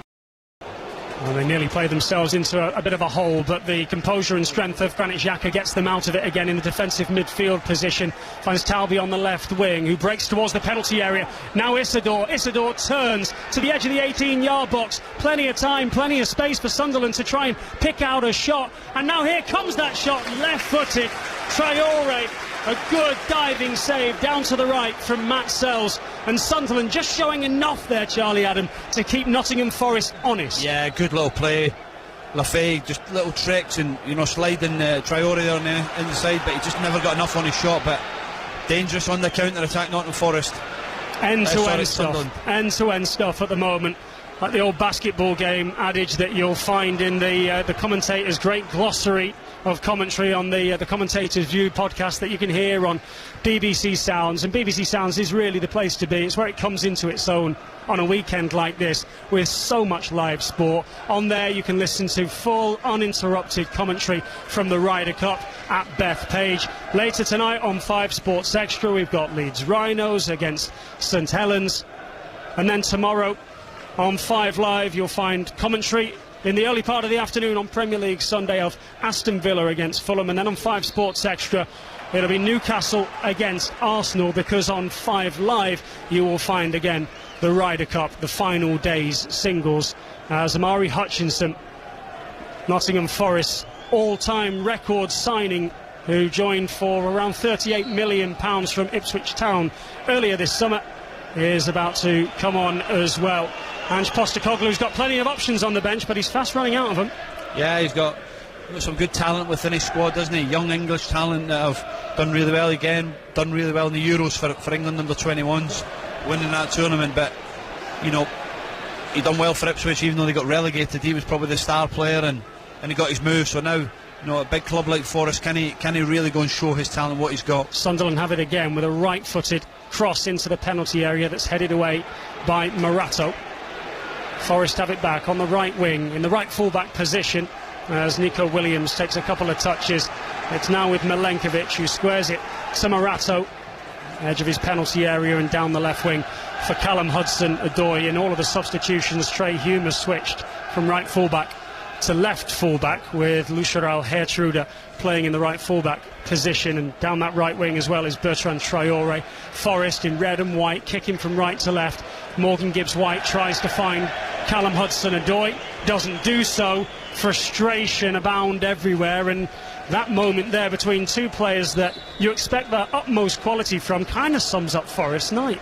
Yeah, it's not great execution, but it's the right area, it's the right pass for Gibbs White, trying to switch the play, just didn't execute it well. But you know, he's not had much football, has he, Hutchinson, since he's come to Nottingham Forest. Only 90 minutes against Swansea, so you know, it's and just needing a wee bit more energy to the top end of the pitch at that side, so see what he can bring. Dylan Bakwa is the man withdrawn to allow Amari Hutchinson just shy of 20 minutes. It'll be a little bit more than that once you factor in stoppage time. To look to try and change the game, to look to make his mark at his new club. Throw-in, meanwhile, taken by Sunderland, just in front of where Postecoglou stands at the moment, almost in a superhero pose. Broad-shouldered, sleeves rolled up, now shoves his hands into his pockets and watches his Forest side edge ever closer into Sunderland territory. They continue to trail by 1-0. Hudson-Odoi has it on the left wing, closed down by Traore, still going, dancing from his left foot to his right. Zinchenko inverted into the midfield at the moment, a square pass for Milenkovic. Williams, now a first touch for Hutchinson on the right wing. He's got two blue shirts in front of him. He still manages to squeeze the cross into the penalty area. Chris Wood and Igor Jesus were attacking the same ball. Hudson-Odoi sees his pass cleared away by Traore. It'll be a Forest throw-in. Yeah, good play, good penetrative run from Hutchinson. Gets his man 1v1, goes on the outside and crosses with right foot. And Mukeel does really well with that header, just to flick it away from Chris Wood and Jesus. Again, Hutchinson. Yeah, it's scooped away from him by Talby on this occasion. Gives it to Hume. Hume, lots of composure, too much composure, had his pocket picked. One shot from Jesus, back towards Hutchinson. Saved by the goalkeeper. Now Gibbs White shovels it in the direction of Nico Williams. Turns on the edge of the penalty area. Now down the right wing towards the byline. He's forced away by two Sunderland players. Mukiele over there again makes a big challenge and celebrates it like he scored a goal. It's his defensive partner Alderete that's done that for Sunderland, but more defensive work now. Great save from Robin Roofs. Igor Jesus' glancing, flicking header almost found the far corner of the net. End-to-end stuff as Forest have it again. Traore wrestled to the ground. Forest have it back inside the final 20 minutes of the game. Here's Hudson-Odoi on the left wing for Forest. Right-footed, pokes it towards Gibbs White, lays it off for Anderson. Straight at the goalkeeper. Yeah, brilliant from Forest. Good interplay. Comes from Hutchinson, shifting the ball onto his left foot, delivering a cross. And then again keeping momentum. Anderson driving back, but winning a foul, and then all of a sudden lovely touch from Gibbs White to the edge of the box, and Anderson, lovely straight back. Goalkeeper, two brilliant saves. In case of emergency, break glass and release Dan Ballard. That is kind of Sunderland's approach. It certainly was in the playoffs, and here he comes now to add a bit more aerial presence and steel to that Sunderland back line. So Dan Ballard will come on. 5-4-1. And it's Enzo Lefebvre who will make way. You say 5-4-1? Yeah, just go slot into that centre-back position on the right-hand side. Go with 5-4 in midfield and leave Isidore up at the top end of the pitch for the counter-attack. Because he's got pace, he can run in behind. But Xhaka will just go and sit beside Sadike. There he is, big fella, just going on that right-hand side. Well, Robin Roofs has a very, very good claim to be man of the match. He's made a brilliant save there from Amari Hutchinson, made an excellent save from the glancing Jesus header as well, and then was in the right place at the right time from Elliot Anderson's rocket from around 20 yards just a few moments ago. A busy 3 or 4 minutes for the Dutch goalkeeper, and it ain't over yet. 15 minutes remain on BBC Radio 5 Sports Extra. Forest trailing by 1-0. Coming again now for the equaliser as Hudson-Odoi's shot's blocked. Roofs comes out, this time he misses it. Woods backing in on the edge of the 6-yard box and goes down. Huge shouts for a penalty from the fans, not really from the players. Play continues. Yeah, no, I don't think there's much in it, but again, goalkeeper coming for it, probably doesn't have to come for it. Woods putting his body there in the area, and he fluffs it a punch, but they managed to get away, Sunderland. It's the first time that Roofs has put a foot wrong all afternoon. Callum Hudson-Odoi, 2 yards outside of the Sunderland penalty area on the left wing. A chipped right-footed ball into the box is cleared. Only as far as Morgan Gibbs-White, though, who's directly outside of the D on the edge of the box. The referee continues to get in the way, so apologises to Zinchenko, who still manages to find Hudson-Odoi. Left-footed, chipped ball, back post looking for Nico Williams. Didn't find anybody, but Hutchinson will retrieve. And it is one-way traffic of the highest order here. It's as if they're playing on a tilted table. Everything is flowing in the direction of Roof's goal. Yeah, but they just have to wait. They just have to organise themselves, have the good shape, good distance between the back line, the middle of the pitch and the top line. And then ultimately when the momentum changes, the momentum will change. Maybe a counter-attack, but you can't get away silly fouls like that. It is from Mukiele. Anderson went down, free kick it'll be about 8 yards outside of the Sunderland penalty area, and maybe equidistance in from this near touchline the Forest left as they kick from right to left in front of us. Yeah, opportunity now for Zinchenko to deliver a good quality ball in there. Forest have had 4 attempts on target in the last 15 minutes of this game. They didn't manage a single attempt on target in the first hour. Here is Alexander Zinchenko. His left-footed cross will look to pick out one of those big men in the box. Jesus, who can hang in the air for an ungodly time. Morato, Wood and Milenkovic, all targets wearing the red and white of Forest as they desperately look for an equaliser. They've been trailing since the 37th minute. Here comes that cross, really disappointing from a Forest perspective. Doesn't effectively beat the man at the near post. No, it's a poor delivery from Zinchenko. He's angry with himself there. But when you've got that opportunity to go and deliver it, you need to put it into an area where the big boys can go and attack it. Again, Xhaka picking up second balls, brilliant. Right place, right time. It's not a coincidence. It is certainly all about the skill, the reading of the game of the very experienced Granit Xhaka, who's 33 years old today. He made that goal in the first half beautifully with the cross. Forest will be annoyed that it was a free kick in the first place, and that there might well have been a block at the back post that VAR didn't pick up. You can judge yourself. BBC One, match of the day, 10:30 tonight, where Morgan Gibbs-White might look to put his name in lights, lifts the ball to the back post. Somehow Hume gets a touch on it, lifts it up in the air, and now there's a collision in the box between Alderete and I think Nico Williams. Referee's going to have to stop the game because it might well have been a collision that's involved, if not Alderete's head, but certainly Nico Williams' head. Yeah, it's caught him in the shoulder, isn't he, in his face, so any head knock with it, you have to stop the play quick as quick as you can, but I definitely don't think it's a penalty. 78 minutes on the clock. Morgan Gibbs-White, Nikola Milenkovic, Elliot Anderson in the referee's ear at the moment. They're protesting that it should be. We're watching a replay. Both men have eyes for the ball. Yeah, both are going to try and win the ball. Alderete goes and wins it, but Williams comes off worse than that. But he's just the bigger man there, the Sunderland defender, isn't he? Yeah, he's dominant. To be fair, he's played well tonight so far. Stepped in really well, had a couple of nice passes, been aggressive, 1v1 situation, because Wood is a handful, and the two centre-backs have dealt with Wood really well so far. Never out of the game, though, the former Newcastle man. How he would love to score against Sunderland. How Newcastle would love Chris Wood to score against Sunderland. You know how that goes. Little over 10 minutes remaining at the end of this game on BBC Radio 5 Sports Extra. There's Rugby League to follow later on this evening from around 7:45. Leeds Rhinos against St Helens. Ball down the left touchline again for Hudson-Odoi to chase after. Did well to keep it in, and will win his side a throw-in after his cross is smashed. Anywhere will do approach from Nordi Mukiele. Yeah, it's all hands to the deck now with Forest. Got Sunderland cramped in their own box. Now it's important that they have real quality when they get to the wide areas. Hudson, brilliant play. Lovely step over, leaves his man for dead. Right-footed ball, Chris Wood meets it. First time save, comes back to him, knocks it up into the air. Elliot Anderson challenges. Sunderland will ride their luck, but clear it away again. Excellent wing play from Amari Hutchinson. That's why they spent so much money on him. Yeah, brilliant play from Hutchinson. Going and attack 1v1, hangs it up, and again Chris Wood, but the goalkeeper's there. Lovely saving from the goalkeeper it was. Attempted clearance from Hume. It doesn't just double ricocheted, it triple ricochets. Back to Hutchinson, left footed cross. Chris Wood should score. He's put it wide. It's the sort of chance that you saw the New Zealand talisman bury week after week after week last season. It is Forest's best opportunity of the game. It floored Ange Postecoglou.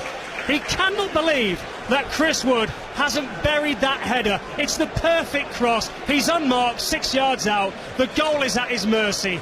It's a goal kick. Yeah, Norman, that's Chris Wood's bread and butter, isn't it? But again, positive from Hutchinson. Cuts back on that left-hand side. Lovely ball. And Chris Wood runs off the back of McKeel and he goes free header. He's got to score. He'd be really disappointed. And even Ange got floored with that one. He lives and breathes and heads and kicks every single ball, doesn't he, Ange Postecoglou? He knows the significance of an evening like this. It's early days in his tenure, but there's always pressure. 4 matches he started away from home, 4 without a win. The first manager to do that since 1930. That's going to be a Sunderland throw-in around midway up the touchline inside of the Forest half. And Régis Lebris, who we've barely spoken about, and maybe he does deserve, in fact no maybe about it, more recognition and more attention, tells all of his players to slow down and calm down. Yeah, you have to. This is it. You're in the next period, last 10 minutes of the match away from home. You have to get through. You try and get through this period. Anderson's touch was loose, and it is a bad tackle on Xhaka. Both men are rolling around on the floor. Elliot Anderson's touch really let him down. Xhaka looks at Anderson and says, come on mate, you know that was a bad one. It was. The referee comes over and I think he's booked the Forest midfielder, who now jumps up to his feet. He's okay. Xhaka a little bit slow getting back up again, but Anderson can't have too many complaints about that. Yeah, but if you're Ange, you're thinking, where was this performance in the first half? Where was that energy? Where was that real grit and determination to try and make something happen? It's different when you bring new different types of players on, but again, good response from Hutchinson, not playing much, but he comes in, gets an opportunity, probably putting 3 or 4 lovely balls into that box. We'll come back to the energy thing in a moment, because we'll do this free kick first, because it's only about 10 yards outside of the Nottingham Forest penalty area, and all of the Sunderland players have gone forwards. It's Trey Hume that stands over the ball. It's about 10 yards tucked in off of the near touchline. Trey Hume's right-footed cross headed away by Morgan Gibbs-White, and Granit Xhaka gets there first. Right-footed volley, turns it out into the near side. Hume puts himself in front of Jesus, wants a free kick and doesn't get one. Sunderland have 2 more substitutions ready in Broby and Adingra. But on the energy thing, why wasn't that there from the start for Ange Postecoglou's Nottingham Forest? Maybe it's the new thing that they're coming off the back of a huge European night in midweek. He's made 5 changes. True. And it's been given an opportunity for these boys to play. You know, the lads that Hutchinson's shot deflects into the glove. Sorry, Charlie. The lads that have played in midweek, but again, this is the opportunity. The lads that have not been playing are playing tonight. They bring 5 changes into it. You'd expect them to give you a little bit more than what they gave first 45 minutes, because that performance is not there where it was in the second half so far. So again, it's, you know, sometimes with Ange it might be thinking probably can't make as many changes after a European game, and I have to probably stick to the same team. So no, it's much better from Forest second half, but again now Sunderland trying to take the sting at the game and bring in, you know, a couple of subs on. Yeah, it's Brian Broby who will come on for Wilson Isidore, and the other change sees Talby make way for Simon Adingra.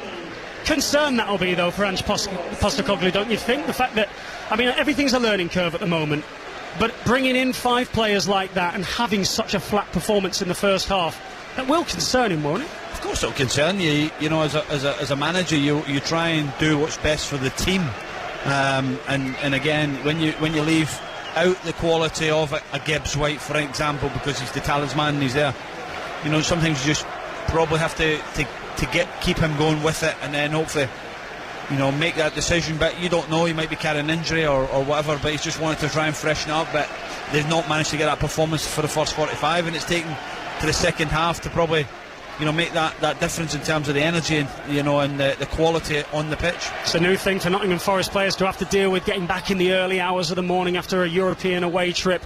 They're at home on Thursday night here in the first European match for almost 30 years against Midtjylland, and then they're at Newcastle next weekend, so it gets no easier for the Reds of Nottingham. 85 minutes on the clock. They continue to trail against Sunderland. Sunderland in front after 37 minutes. Aldereta's header. You can catch it on BBC One. Match of the day is at 10:30 this evening. Meanwhile, on 5 Live tonight, every putt, every shot of what is turning out to be a magnificent Ryder Cup for Team Europe and their captain Luke Donald. Earlier today, Ruben Amorim's troubles deepened for Manchester United. They were beaten in West London by Brentford by 3-1. Brighton won also in West London at Chelsea 3-1. Crystal Palace left it late to hand Liverpool their first defeat of the new season. They won 2-1, and it was 2-2 between Leeds and Bournemouth, and 5-1 to Man City against Burnley. Still more matches to come tonight with Spurs against Wolves. That's an 8 o'clock kickoff in North London. Here is Brian Broby for Sunderland. Does he win his side a corner kick? No, he doesn't. He was just offside. Barely seen an offside decision being given in this game. And it'll be a free kick for Forest deep in their own territory with 4 minutes left.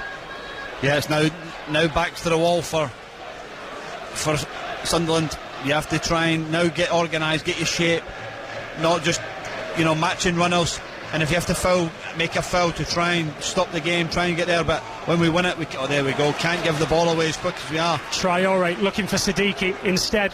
He's given it to Jesus, and Forest have it on the right wing with the ever-dangerous Amari Hutchinson. Low ball this time into the 6-yard box.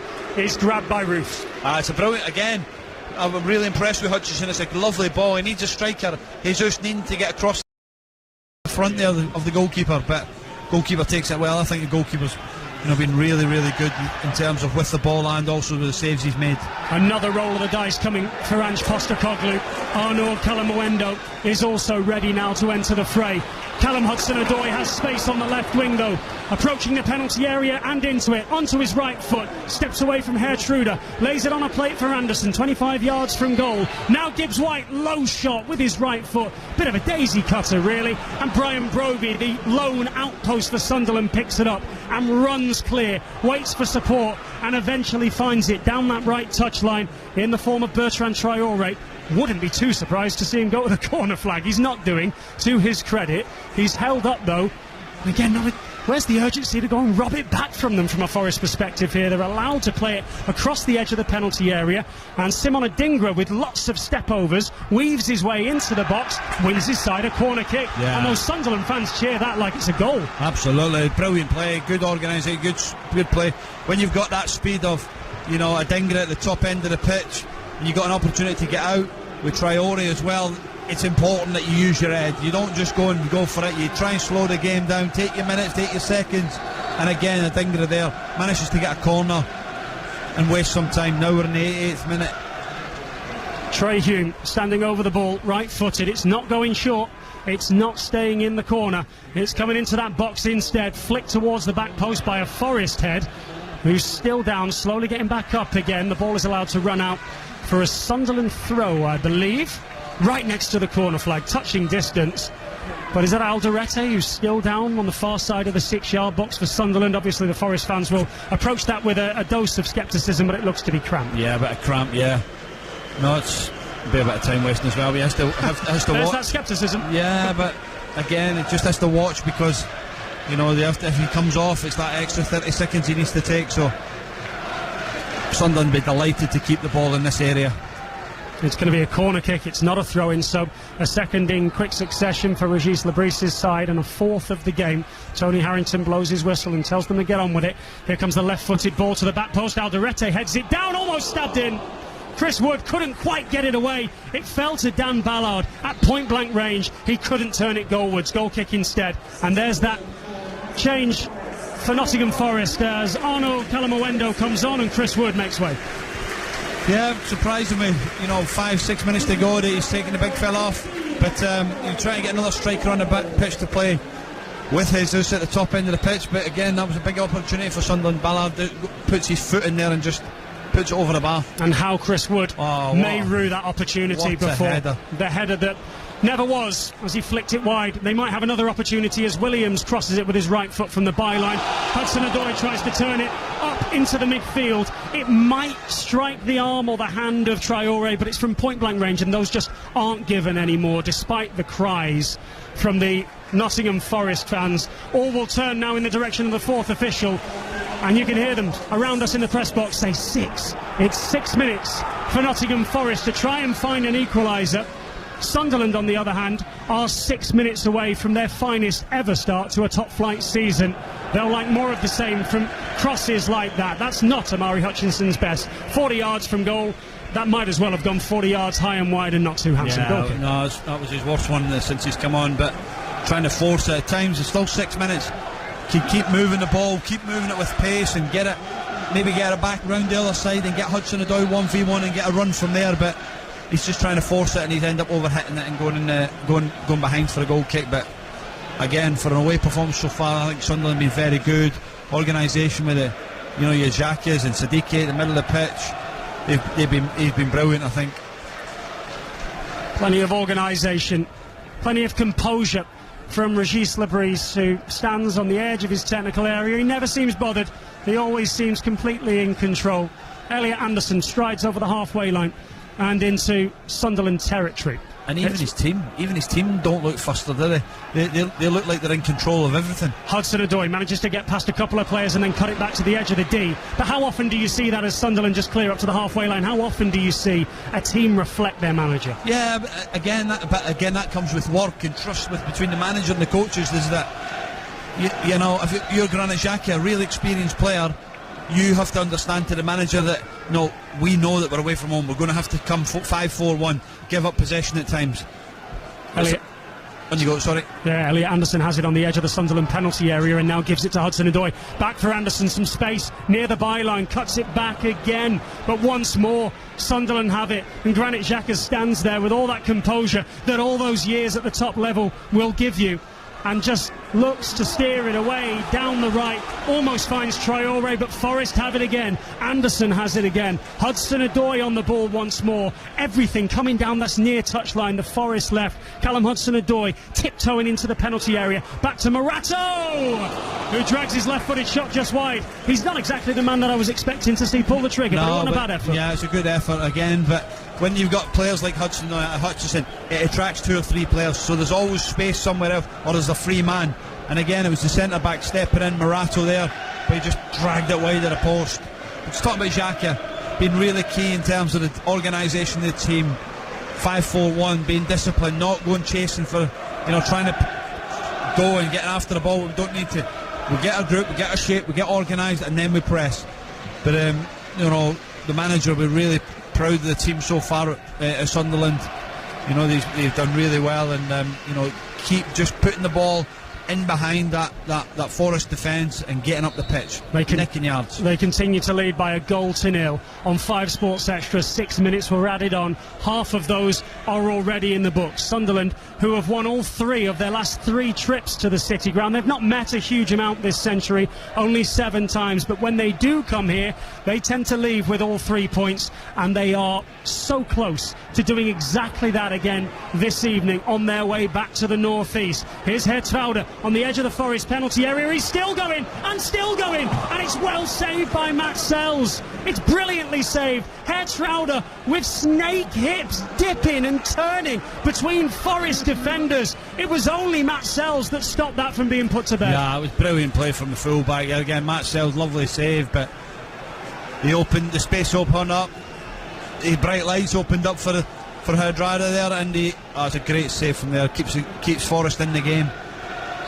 If in fact they are in the game. 2 minutes remain at the end of stoppage time, and Sunderland have the ball in the bottom corner as they attack the Forest end. Morato goes barrelling into the back of one of those Sunderland subs that have come on, Brian Broby.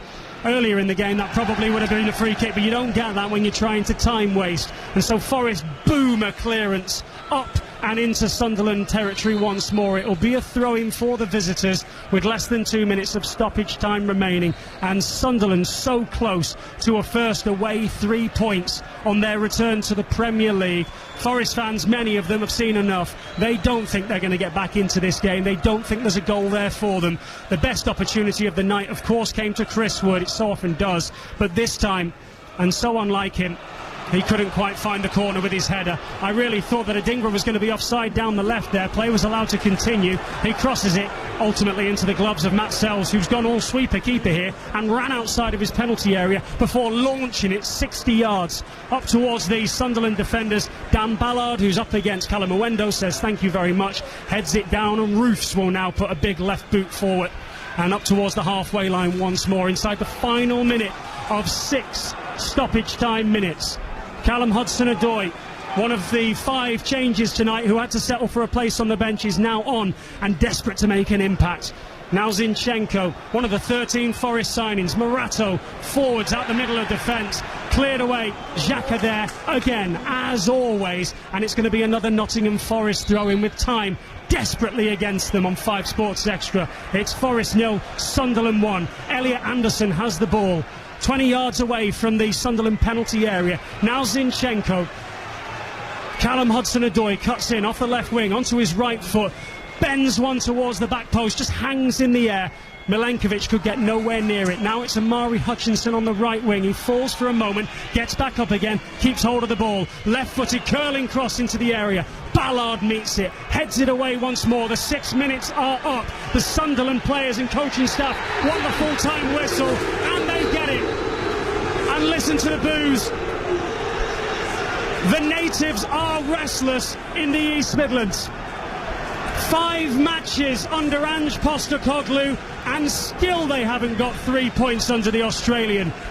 It's finished at the City Ground. Nottingham Forest 0, Sunderland 1. Charlie Adam. It's a brilliant away performance, but it's taken Forest 45 minutes to really get going. But you've got to praise Sunderland.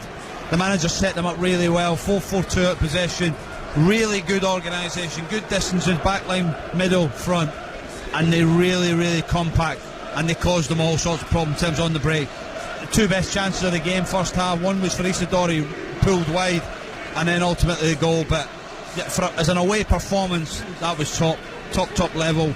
Again, having to then go back to 5-4-1, being organised, not having the ball, just leaving it. But again, ruthless in the defending, and you can see Ballard win there. But I thought the goalkeeper Roofs was magnificent in goals for Sunderland. Look at those Sunderland fans away to the right hand side in the sold out away end, all of them on their feet. Can they believe the start to the season that they've had?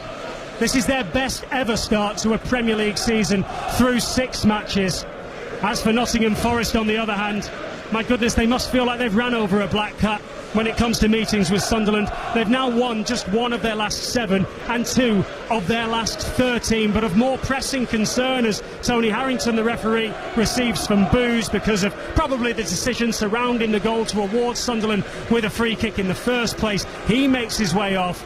Concern for Ange Postecoglou and for Nottingham Forest that they still haven't found a way to win yet. No, it's tough, and let's say the games that they've had, but it's taken 45 minutes to really see a different energy and quality in that team, bringing Gibbs White on, bringing Hudson-Odoi on, bringing Hutchinson on. But Ange will be disappointed in terms of it's taking that long. That first 45 was poor, and it looked like they had played a game in midweek. So they have to get back in the training pitch, prepare themselves ready for the week in midweek against Michelin, and then again preparing yourself for the Premier League. And it's tough. But I tell you what, if you asked any Forest fan, would you, or any Forest player, the owner, do you want to be playing in Europe? Do you want to be competing in the Premier League? Absolutely. Another huge week ahead for Forest. How about this? Michelin in the Europa League, then to Newcastle at St James's Park, then at home to Chelsea, home to Porto, and away to Bournemouth. It doesn't get any easier for a side still trying to find their feet under a relatively new manager. Sunderland off to their best start to a Premier League season that they've ever experienced. What a job that Régis Lebris is doing there. They have a goal from Alderete to thank 8 minutes before time in the first half. A header, some controversy in the build-up to it, in the awarding of a free kick for simulation against Forest midfielder Nico Dominguez. Judge for yourself tonight on BBC One, Match of the Day at 10:30. Charlie Adam, thank you ever so much for your company. Pleasure. Really enjoyed it this evening.